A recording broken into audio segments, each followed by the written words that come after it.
মধ্যবিত্ত সংসার মানে হিসেব কষে চলা, তবু মন চায় খাবারে একটু সুখের ছোঁয়া দিতে। 1 কেজি মাংস একদিনে শেষ করলে মুহূর্তের তৃপ্তি মেলে, কিন্তু এই 1 কেজি মাংস পুরো 1 মাস টেনে খাওয়া যায়, সেই বাস্তব টিপস আমি তোমাদের সাথে শেয়ার করব। তো অবশ্যই প্রথম থেকে শেষ পর্যন্ত ভিডিওটা দেখতে থাকো।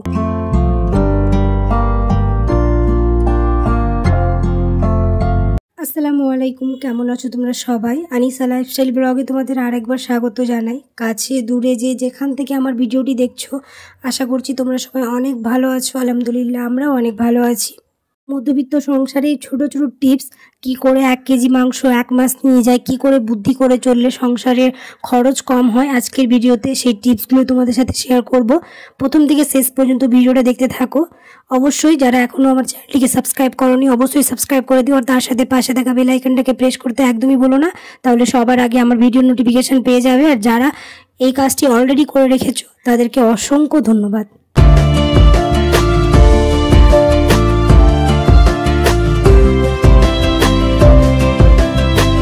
সকালটা শুরু হয়েছিল ছোট ছোট কাজ দিয়ে। ঘরটা জুড়ে যেন ঝুল ঝাড়া হচ্ছিল, ধুলো মুছে পরিষ্কার করছিলাম প্রতিটা কোণা। একটা ঝকঝকে ঘর মানেই মনটা অনেক হালকা লাগা, ভালো লাগা, মনটা ফুরফুরে থাকা। এই ঘর বাড়ি পরিষ্কারের মাধ্যমে একটা গৃহিণীর মনটা অনেকটাই ভালো থাকে। জানালার কর্নার, বেডের কর্নার, এগুলো তো প্রতিদিন আর মোছা হয় না, তার জন্য ওইগুলোতে একটুখানি ধুলো জমে যায়। তাই চেষ্টা করি সপ্তাহে একদিন সময় বের করে এই কর্নারগুলো মুছে দেওয়ার।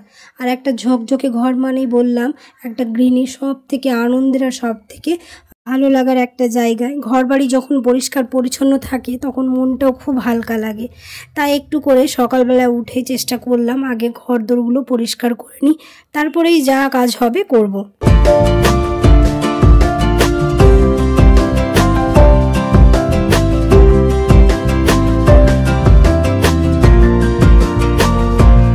সংসার চালানোটা যতটা সহজ মনে হয় আসলে ততটা নয়, বিশেষ করে যখন সংসারটা ছোট আয়ের ওপর দাঁড়িয়ে থাকে। প্রতিটা টাকা, প্রতিটা খাবারকে হিসেব করে ব্যবহার করতে হয়। তবুও মন চায় পরিবারের সবাই যেন খুশি থাকে, পছন্দের খাবারটা খেতে পারে। সেই কথা তো সমস্ত গৃহিণীরাই সব সময় মাথায় রাখে।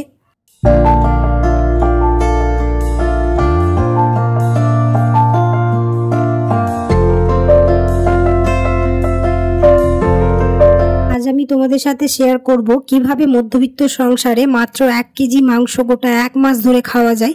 শুনতে অবিশ্বাস্য লাগলেও এটা সম্ভব যদি একটু বুদ্ধি করে ব্যবহার করা যায়। আর একটা গৃহিণী সব সময় তার সংসারের জন্য বুদ্ধি খাটিয়ে কাজ করে, যাতে অনেকটা সময় সাশ্রয় হয়, টাকা সাশ্রয় করতে পারি, সেই কথা অবশ্যই মাথায় রাখে। এবং পরিবারের ভালো দিকটাও রাখে, পরিবারকে যেন খুশি রাখতে পারে সেই দিকটাও কখনো ভুলে না।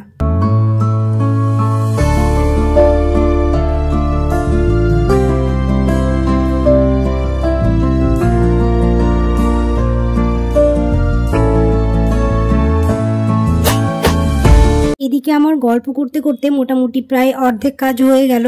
বেডের কর্নার, জানালার কর্নার, শোকেসের ওপরে সব ধুলোগুলো মুছে নিলাম। এখন এই একটুখানি জিনিসপত্রগুলো গুছিয়ে নিচ্ছি, যেহেতু এইগুলো প্রতিদিন ইউজ হয়, তো মাঝে মাঝে একটুখানি ওলট পালট হয়ে থাকে, তো সেগুলো এখন একটুখানি মুছে নিচ্ছি। আর কালো জিনিসে ধুলো পড়লে বোঝা যায় এটা প্রায় প্রতিদিনই মোছা হয়, তারপরও এত ধুলো চলে আসে প্রতিদিনই। দেখে মনে হয় যে কতদিন ধরে যে ধুলোটা মুছা হয়নি, কিন্তু প্রতিদিনই আবার একবার করে ধুলো মুছা হয়।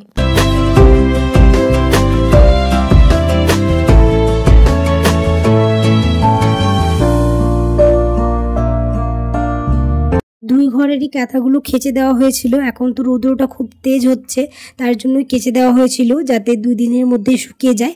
খুব ভালোভাবে শুকিয়ে গেছে, এখন পেতে দিই। বেডশিটগুলো যেহেতু তুলেছিলাম ওয়াশিং মেশিনের মধ্যে দিয়েছি, তাই বেডশিটগুলোও পেতে দেবো। ঘরগুলো মোটামুটিভাবে আমার ক্লিন করা হয়ে গেল, এদিকে বেডশিটগুলোও পেতে দিয়েছি। মোটামুটিভাবে বাড়ির কাজ হয়ে গেছে, এবার যা টুকিটাকি কাজ আছে সেই কাজগুলো করব।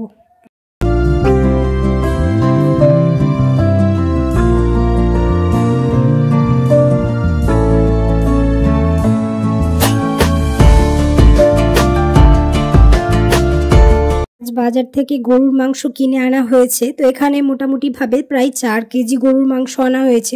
সেগুলো তো আর একদিনে বা 2 দিনে খেয়ে শেষ করে চলবে না, সেইগুলোকে আমরা বুদ্ধি করে একটু একটু করে রাখবো যাতে এটা অনেক দিন ধরে খেতে পারি। আর 1 কেজি গরুর মাংস কেন বললাম, 1 কেজি গরুর মাংস যখন আমরা কিনে আনি সেটা কিভাবে 1 মাস নিয়ে যাব সেটা তো তোমাদের সাথে শেয়ার করবোই। এখানে প্রথমে মাংসগুলোকে এখন ছোট ছোট পিস করে আগে কেটে নেব, তারপর ভাগ ভাগ করে রাখবো যাতে এটা অনেক দিন চলে যায়। আজ মাংস রান্না হবে ভাবতে একটা অন্যরকম আনন্দ হচ্ছিল। মাংসের গন্ধে ঘর ভরে উঠবে এই কল্পনায় যেন হাসি এনে দিল মুখে। কী করে এই মাংসটা অনেক দিন নিয়ে যাবে সেই টিপসগুলো এবার আমি তোমাদের সাথে শেয়ার করছি। তো মাংসটা বাজার থেকে নিয়ে আসার পর একসাথে রান্না না করে ছোট ছোট ভাগে কেটে যদি আমরা ফ্রিজে রেখে দিই একটু একটু করে ভাগ করে প্লাস্টিকে বা যে কোনো টিফিন কৌটোয়, তাহলে কি 8টা যদি ভাগ করে রাখি মাসে অন্তত 8 বার মাংসের স্বাদ পাওয়া যাবে।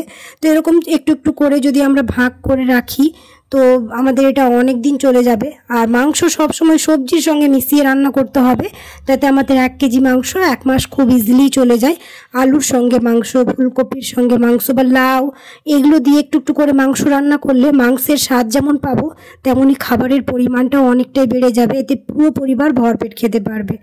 ডালের সঙ্গে সামান্য মাংস দিয়ে রান্না করতে হবে, যেমন মুগ ডালে কয়েক টুকরো মাংস দিয়ে ফোড়ন দিলে পুরো ডালেই মাংসের স্বাদ ছড়িয়ে যাবে। এতে মাংস কম খরচ হলেও খাওয়ার সময় কারো মনে হবে না যে কম খাওয়া হয়েছে।